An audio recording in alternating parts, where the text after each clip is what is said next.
Breaking news చూస్తున్నాం. లోక్సభ ఎన్నికల తర్వాత 30 మంది బీఆర్ఎస్ ఎమ్మెల్యేలు కాంగ్రెస్ లో చేరబోతున్నారంటూ తెలంగాణ మంత్రి కోమటిరెడ్డి వెంకటరెడ్డి సంచలన వ్యాఖ్యలు చేశారు. నల్గొండ కలెక్టరేట్ లో నిన్న నిర్వహించిన ప్రజావాణి కార్యక్రమంలో పాల్గొన్న ఆయన అనంతరం మాట్లాడుతూ ఈ వ్యాఖ్యలు చేశారు. తెలంగాణ కోసం మంత్రి పదవిని సైతం వదులుకున్న తన గురించి మాజీ మంత్రి బీఆర్ఎస్ నేత జగదీష్ రెడ్డి మాట్లాడడం విడ్డూరంగా ఉందన్నారు. యాదాద్రి భద్రాద్రి థర్మల్ విద్యుత్ కేంద్రాల్లో అక్రమాలతో పాటు ఛత్తీస్గఢ్ లో కరెంట్ కొనుగోలులో అవినీతి బయటపడుతుందన్న అక్కసుతోనే ఆయన తనపై ఆరోపణలు చేస్తున్నారని ఆగ్రహం వ్యక్తం చేశారు.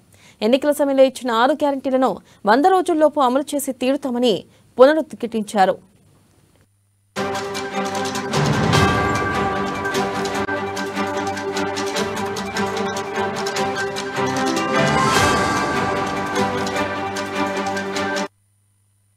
బ్రేకింగ్ న్యూస్ చూస్తున్న లోక్సభ ఎన్నికల తర్వాత 30 మంది బీఆర్ఎస్ ఎమ్మెల్యేలు కాంగ్రెస్ లో చేరబోతున్నారంటూ తెలంగాణ మంత్రి కోమటిరెడ్డి వెంకటరెడ్డి సంచలన వ్యాఖ్యలు చేశారు.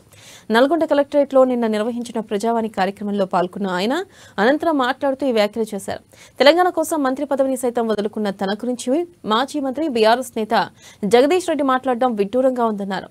యాదాద్రి భద్రాద్రి థర్మల్ విద్యుత్ కేంద్రాల్లో అక్రమాలతో పాటు ఛత్తీస్గఢ్ లో కరెంట్ కొనుగోలులో అవినీతి బయటపడుతుందన్న అక్కసుతోనే ఆయన తనపై ఆరోపణలు చేస్తున్నారని ఆగ్రహం వ్యక్తం చేశారు. ఎన్నికల సమయంలో ఇచ్చిన 6 గ్యారెంటీలను 100 రోజుల్లోపు అమలు చేసి తీరుతామని పునరుద్ఘాటించారు.